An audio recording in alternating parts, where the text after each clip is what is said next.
You think power corrupts slowly, but what if it only takes 4 years to turn a beloved prince into Rome's most sadistic nightmare? This is Caligula, and his descent into madness reveals something terrifying about what absolute power does to the human mind. By the end of this, you'll understand why historians still debate whether Caligula was born a monster or if Rome itself created one. You'll see the exact moment he crossed the line from eccentric emperor to something far darker, and if you click away now, you'll miss the psychological breakdown that changed how we understand tyranny forever. Caligula didn't start as a villain. He started as Rome's golden boy. When he became emperor at just 24 years old, the entire Roman Empire celebrated. His father was a war hero. His bloodline was divine. The people lined the streets, weeping with joy. They called him their son, their savior. Finally, after years of paranoia under the previous emperor Tiberius, Rome had hope again. For the first 7 months, Caligula was everything they wanted. He pardoned political prisoners. He put on spectacular games. He gave money to the people. Senators called him the best ruler since Augustus. Rome hadn't felt this alive in decades. But then, something changed. In October of 37 AD, Caligula fell violently ill. For days, he lay in bed, burning with fever. The entire empire held its breath. Priests made sacrifices. Citizens prayed in the streets. Some even vowed to give their own lives if the gods would spare him. Caligula survived, but the man who woke up was different. The fever broke something in his mind. Or maybe it revealed what was always hiding underneath, because within weeks, the executions began. He started with the people closest to him, his cousin, his father-in-law, anyone who showed even a hint of ambition. But here's what made it worse. He didn't just kill them, he made it a show. He'd sit in the amphitheater during their executions, eating lunch, laughing with friends. He wanted Rome to watch.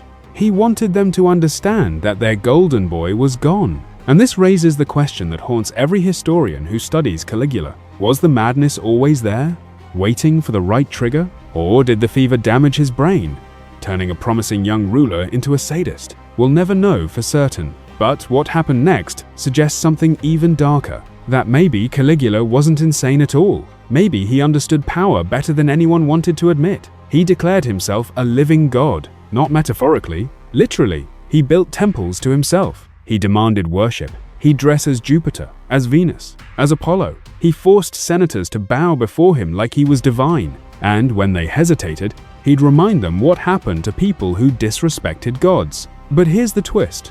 Ancient emperors had claimed divinity before. Augustus did it. Julius Caesar tried, but they did it politically, carefully, through propaganda. Caligula did it with pure psychological domination. He was testing them, seeing how far he could push before someone said no. No one did. He appointed his horse as a consul. Yes, his actual horse. He gave it a marble stable, a jeweled collar, and a seat in the Senate. Historians love to point at this as proof of insanity, but think about what that really meant. He was telling the most powerful men in Rome that they were worth less than an animal, that their positions meant nothing, that he could humiliate them whenever he wanted, and they'd smile and accept it because the alternative was death. This wasn't madness, this was control. He'd invite senators to dinner parties and spend the entire night describing how he planned to torture them, in detail. He'd laugh while they sat frozen, unsure if he was joking. Sometimes he was, sometimes he wasn't. The uncertainty was the point. He wanted them living in constant fear, never knowing which version of Caligula they'd meet, the charming host or the executioner. He slept with their wives, openly. He'd seduce a senator's wife at a party, take her to another room, then return and critique her performance in front of her husband. And the husband would sit there, silent, because speaking meant death. Silence meant survival. Caligula had turned Rome's elite into prisoners in their own city. But the people, the common citizens of Rome, they still loved him. He gave them bread.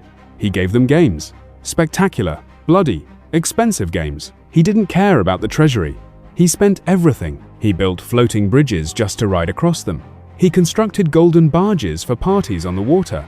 He threw coins into crowds and watched them fight. The masses saw generosity. The Senate saw a madman burning through Rome's wealth. And that's when you realize the genius of his cruelty. He kept the people happy while terrorizing the powerful. He made sure that any conspiracy against him would come from the top, never the bottom. And he watched the top so closely that they couldn't move without him knowing. For 3.5 years this continued. The executions, the humiliations, the games. Rome became a city living in two realities. The poor saw a generous god emperor. The rich saw a monster who could end their lives on a whim. So why didn't anyone stop him? The Praetorian Guard, the Senate, the generals. Why did they let it go on? Because Caligula understood something crucial about power. It's not about strength. It's about making people believe resistance is impossible. Every time someone thought about rebellion, they remembered what happened to the last person who defied him. The torture, the public execution, the family punished for one man's courage. Fear became a cage that locked from the inside. But even Caligula couldn't sustain it forever. By January of 41 AD, 4 years into his reign, the cracks started showing. The treasury was empty. The games became less frequent. The senators grew bolder in their whispers, and Caligula knew it. You could see it in his behavior.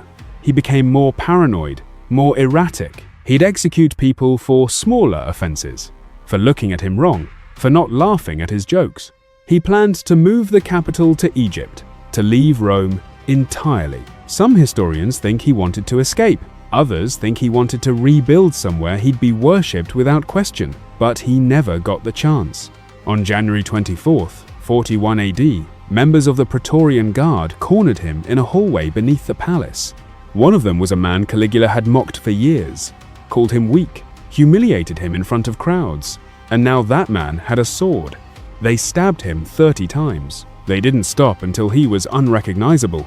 Then they found his wife and infant daughter, and they killed them too, smashed the baby's head against a wall, because they wanted to make sure no heir survived, no one who could claim his legacy. Rome didn't mourn. When news spread through the city, people cheered. They tore down his statues. They burned his images. Within hours, it was like he'd never existed. The Senate tried to restore the Republic.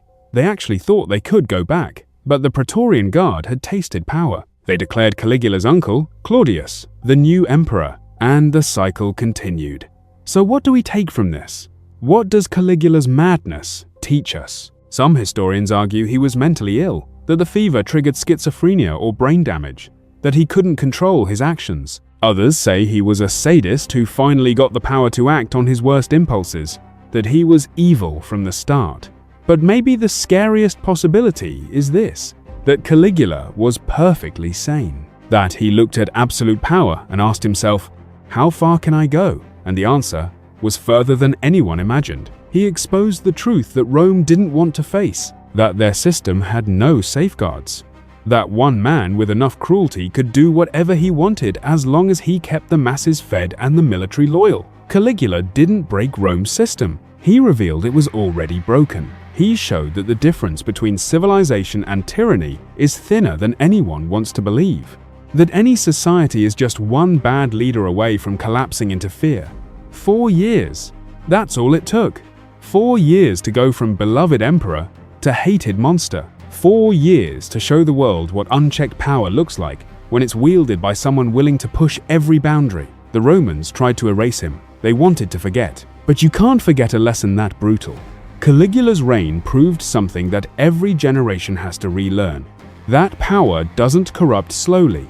It reveals. It strips away the mask and shows you who someone really is when there are no consequences, when no one can say no, when fear replaces law. And maybe that's why we're still talking about him 2,000 years later. Not because he was the cruelest ruler in history, he wasn't, but because he was honest about it. He didn't hide behind duty or tradition or the good of Rome. He looked at absolute power and used it exactly how it's designed to be used, without mercy, without limits, without humanity. That's the real horror of Caligula.